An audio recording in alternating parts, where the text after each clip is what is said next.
सही स्टॉक चुनने का शॉर्टकट फॉर्मूला और जिससे हम 99% of the time fraud companies को अवॉइड कर सकते हैं इन्वेस्टिंग के लिए। तो क्या आप जानना चाहते हैं? तो आइए शुरू करें।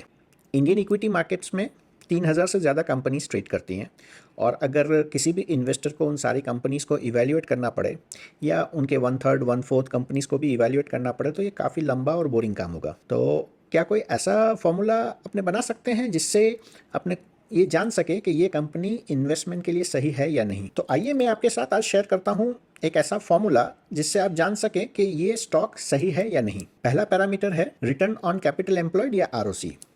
आरओसी किसी भी कंपनी का 20% से ज़्यादा होना चाहिए या एटलीस्ट 15% से ज़्यादा होना चाहिए। अब रिटर्न ऑन कैपिटल एम्प्लॉयड जो है वो 1 साल का नहीं लेकिन 10 साल का हम देखते हैं। तो स्क्रीन पे अगर आपके वहाँ पे रिटर्न ऑन कैपिटल एम्प्लॉयड आता है या आरओसी का जो आता है तो वो किसी भी साल में 15 से नीचे नहीं जाना चाहिए और हमेशा 20 के आसपास में रहना चाहिए। अगर ये एक 20 के आसपास में रहता है, 20% के आसपास में, तो आपका फर्स्ट चेक पॉइंट पास हो जाता है। सेकेंड पैरामीटर आता है वो है ऑपरेटिंग प्रॉफिट मार्जिन या OPM percentage. OPM percentage last 10 साल में अराउंड 20% के आसपास ही होना चाहिए।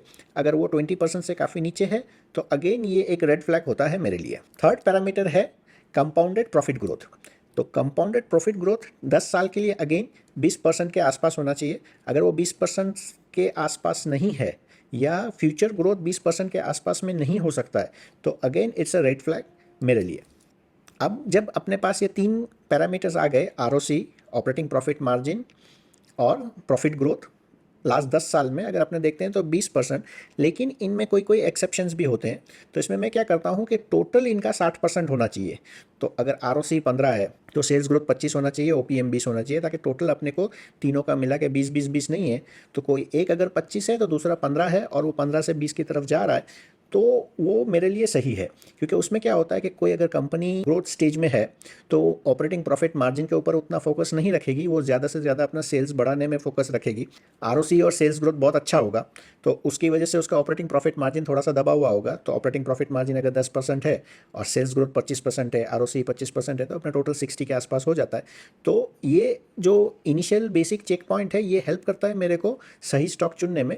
और इससे क्या होता है कि अगर कोई मेरे से पूछता है कि ये स्टॉक सही है कि नहीं, या ये स्टॉक में आप इन्वेस्ट करना चाहते हो, तो मैं इमीडिएटली एक कंक्लूजन पे आ सकता हूँ कि भाई ये स्टॉक नहीं, मेरे इन्वेस्टमेंट के फिलॉसफी के अगेंस्ट जा रहा है, या इसमें ऐसा कुछ नहीं है कि मेरे को और भी इसमें डीप इन्वेस्टमेंट करने की या डीप इन्वेस्टिगेशन करने की ज़रूरत है।